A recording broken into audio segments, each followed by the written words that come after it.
Recently, I was watching a number of natural disasters creating unprecedented devastation. Events like this are happening more often with more force all over the world. And unfortunately, it looks like a trend that will only continue to grow in frequency as well as in magnitude. As a trauma therapist, I work with individuals struggling with different kinds of crisis, as well as individuals such as first responders and military on how to prepare for crisis situations in the future so they are physically, mentally, and emotionally able to respond. This by no means is meant to feed into or fuel fear around crisis situations, but rather to arm you with some straightforward, actionable strategies as well as knowledge. I will be doing a longer, more detailed episode on navigating crisis situations, but I thought it was important to do a very practical, short, and skills based episode. When faced with crisis, it is important to understand that panic and fear are natural responses to stress and danger. In some situations, panic can actually motivate individuals to act swiftly and protect themselves or others. However, in some cases, it can hinder effective decision making and problem solving, or completely override your nervous system and put you into a freeze or shock response. Today, we are going to cover some of the common factors that contribute to panic during a crisis. Strategies you can use to stay calm and collected during an unexpected crisis, as well as basic recovery techniques after a crisis. Make sure that you stick around till the end because the recovery aspect after a crisis is incredibly important to get you back into that healthy baseline and restore your energy reserves. So let's take a look at some contributing factors to panic itself. The first one is fear of the unknown. A crisis situation is by nature destabilizing in some way, causing uncertainty and unpredictability. When humans are faced with an increased level of uncertainty and unpredictability, this can trigger anxiety and fear. So, fear of the unknown, that uncertainty and unpredictability. Next, we have loss of control. It is common for people to feel a loss of control during crisis situations. This can show up environmentally, such as a natural disaster, or even loss of control over your own body mobility. It could even look like an unexpected financial crisis with no immediate way to fix or control what is happening in the moment. Getting stuck or fixated on this loss of control can lead to a sense of helplessness, and that is really not where you want to be. Another aspect to panic that feeds into it is perceived threat to safety. Anytime that you feel your safety is threatened, whether physically, emotionally, or socially, this can trigger your fight or flight response and contribute to panic. Social influence is a big contributor to group panic. It is important to note here that if people around you start to panic, it is more likely that you will fall into panic as well. Knowing this ahead of time and using some very basic but effective strategies will keep you calm in the midst of panic that is happening around you. And I'm sure that you have seen this before, either in a movie or in real life, where one person or a small group of people start getting scared, they start yelling, they start running. And then pretty quickly, there's an entire mob of people yelling and running, most of which have no idea why. This is a predictable behavior, predictable human behavior. And if you are aware that this can happen, you can counteract the effects of chaos around you by staying present, grounded, and calculating. There's also a component to panic where there's an information overload. It is important to be as informed as possible. However, if information you are receiving is the same over and over again, this can increase fear, uncertainty, and panic. It really just feeds the process. We saw this with 9/11 as well as during the pandemic.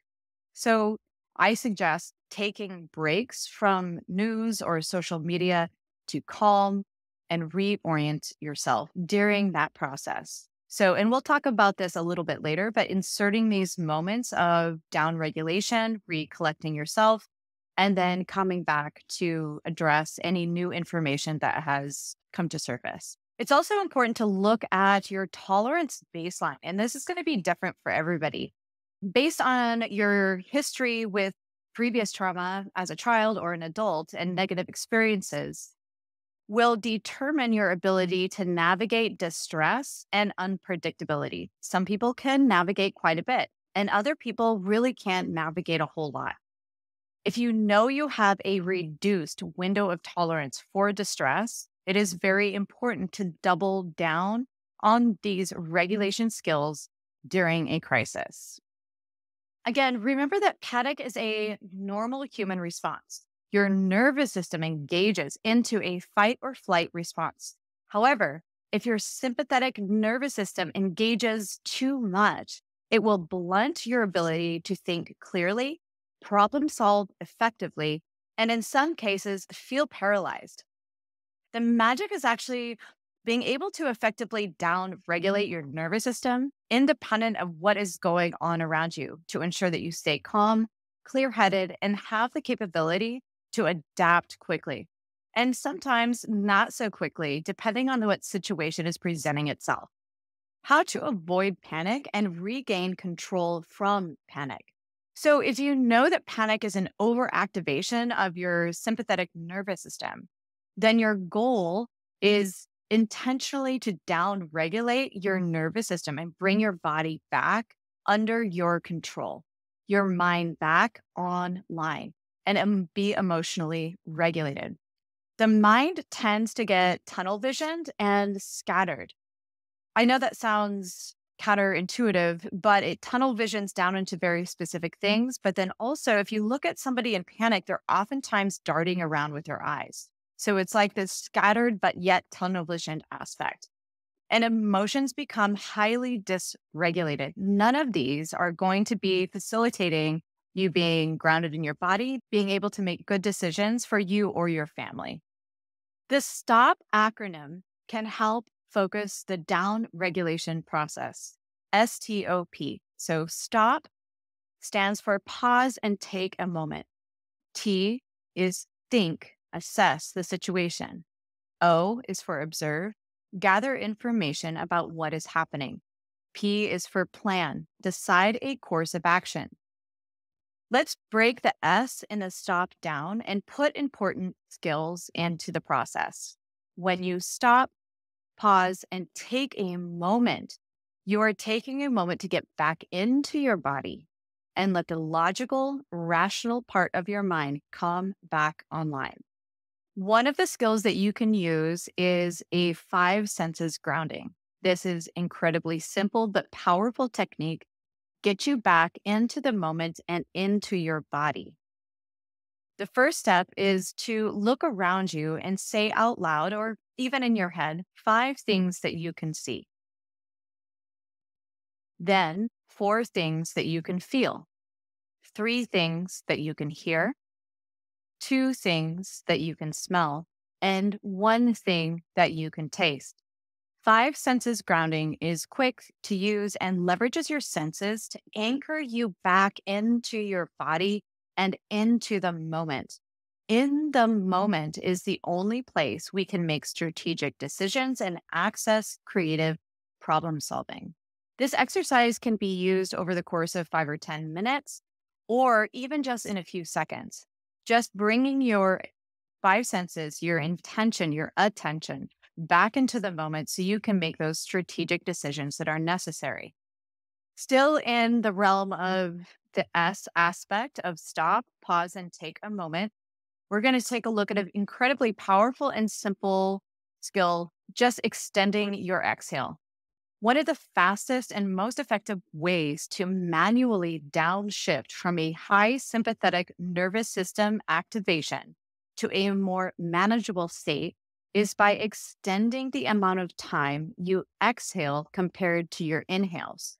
This will manually reduce your heart rate, lower your blood pressure, increase efficient oxygen exchange in the lungs, and enhance emotional regulation. So you can try this now. Take a deep breath in for a count of 4, 2, 3, 4. Then slowly exhale for a count of 6 to 8. Repeat this for 10 rounds, and you will see an immediate shift in your mental, physical, and emotional state. It is important to recognize that you want very simple yet powerful techniques during a crisis or panic situation because your mind is not able to wrap around more complex navigational tools. So, the 5 senses, grounding technique, and the extended exhale are incredibly powerful to be able to pull you back into the moment and immediately regulate. You don't want something incredibly complicated because you're being surrounded by chaos and a complicated situation. Next, we have the T and stop. This is representative of think. During a crisis situation, it is common for your mind to run with worst case scenarios, black and white thinking, and either magnifying or minimizing what's going on around you. Where your mind goes, your body will always follow. This type of thinking will only serve to increase disorganization that's going to be working ultimately against you. So once you've used the skills we just went through to get out of panic, back into your body, and get your mind back online, take an assessment of the situation. Remember to look at facts as facts. I know this sounds incredibly straightforward, but we are meaning-making machines and tend to emotionally identify with what's happening or going on around us. Take the information coming in as data. This will help you to assess and evaluate the situation unclouded or as much as possible by unnecessary mental chatter and help you from getting emotionally derailed. Now we have the O in stop, which is observe. This is similar to think. This step encourages you to observe what is going on around you and to continue to collect that data. You want to be like the eye of the storm, calm, collected, and calculated. Through all the steps, extending your exhales and being vigilant to not let your thoughts or emotions derail you is a constant process. When you are observing, see if you can find a clear direction or decision that can be made that is not being informed by the chaos or panic around you. Keep in mind, the situation may not be physically around you at the moment, but being broadcast through news or social. Lastly, we have the P in stop, which is plan. From a calm, collected, and informed as possible position, make a plan or course of action. This will look very different depending on what kind of crisis situation you're in. Once you have this plan, remember to execute it. And this is important to remember because just having a plan, if you still feel frozen, you need to continue to down-regulate to actually execute that plan. Also, remember to be adaptable and flexible when executing these plans because the unpredictability of a crisis will require you to have that flexibility and adaptability. I want to talk for a minute about recovery after crisis, and this is really important. And it can be a very complex process that will involve physical, emotional, and often social aspects. There are some foundational things to consider when recovering in a crisis situation. One of the most important aspects of recovery is to encourage your nervous system to move away from being locked into that fight or flight sympathetic aspect and access the rest, recover, and restore aspect of the parasympathetic nervous system. I have a 6-week course that specifically trains you how to do this efficiently and effectively. You can find the link for this course in the episode notes if you're interested in diving into those powerful techniques. So let's take a look at patience. This is an important piece when looking at crisis situations, as well as in recovery, because recovery is not immediate. Okay. We want things to be immediate, get it done yesterday kind of mentality. It's important that you are patient with yourself as well as people around you. Everyone is going to process what happened differently and in their own unique ways. Keep in mind that you have waves of reactivation that will roll through your body, impacting you mentally as well as emotionally. This is normal and it's just part of the process. Use your extended exhale breathing and let the sensations just come and wash over you naturally. You want to avoid holding on or clinging on to fear that's embedded in these waves. And remember, it is just your body clearing out the experience and moving it through your system. This is what is supposed to happen, and it is absolutely normal. So, again, be patient with yourself and those around you. Sleep is one of the most regenerative and important aspects of recovery. You not only recover on a cellular level, but your mind has a natural process during REM sleep that digests the information received throughout the day into long and short term memory. You want to give your body the opportunity to digest the experience in a healthy way and avoid it getting stuck in your nervous system and internalizing that trauma. If for some reason, after 1 month of an incident or a crisis, and you are still struggling with mental or emotional consequences of what happened, it is important to reach out to someone trained in helping move that experience out of your body so it doesn't land into more complex trauma symptomology, such as PTSD. Let's take a look at self care. It is important to ensure you stay hydrated and nourish your body with healthy food if you're able to. If you are highly activated, you may not register that you need food or water, and this process needs to become much more intentional. Simple things like, have you taken care of your personal hygiene? Are you breathing? Everything that used to come naturally before will take much more intentional effort as your nervous system is able to regulate and you come back to baseline. So just don't forget about the basics and make sure that you're taking care of your basic needs during this process. So another thing to look at is self-soothing. And this is really important because it helps to regulate that parasympathetic nervous system and bring normality back into the experience that's not normal at all, right? So find self-soothing activities that are available to you. One thing that you can do or encourage others to do around you is seems silly, but it's very simple, is to hum. Just a very simple humming sound, and you can put a tune to it if you want to. And this will help access your parasympathetic nervous system and calm your body. You'll see this in mothers. They naturally hum or sing to their children. And this, because this has a natural calming effect to our nervous system. I personally use this throughout my day, just in general, and notice a regulating and calming effect. Another thing that you can do is weighted blankets or just adding some sort of extra weight onto your body will help to send signals internally that it is safe to relax and discharge the tension from your mind and body that you are holding.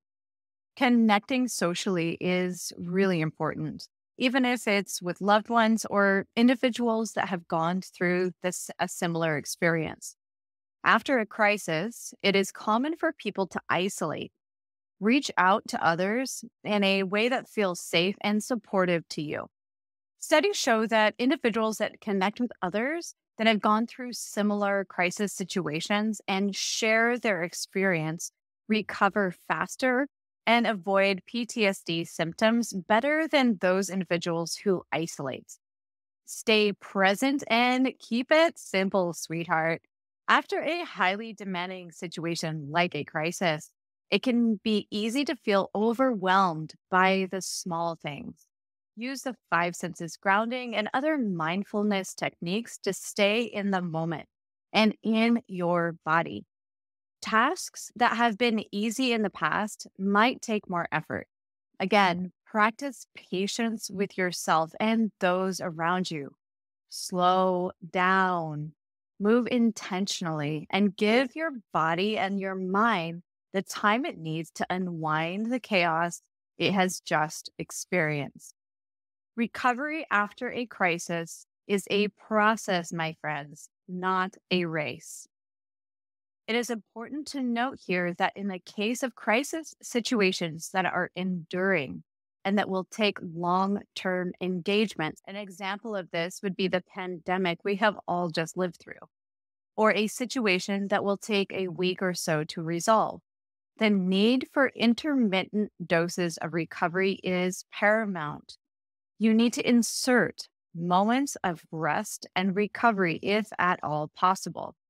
This can look like a few moments to just close your eyes, reduce the incoming stimulus, turn off media coverage for a short period, and intentionally, I'm going to repeat that word, intentionally use that time to regroup and regulate.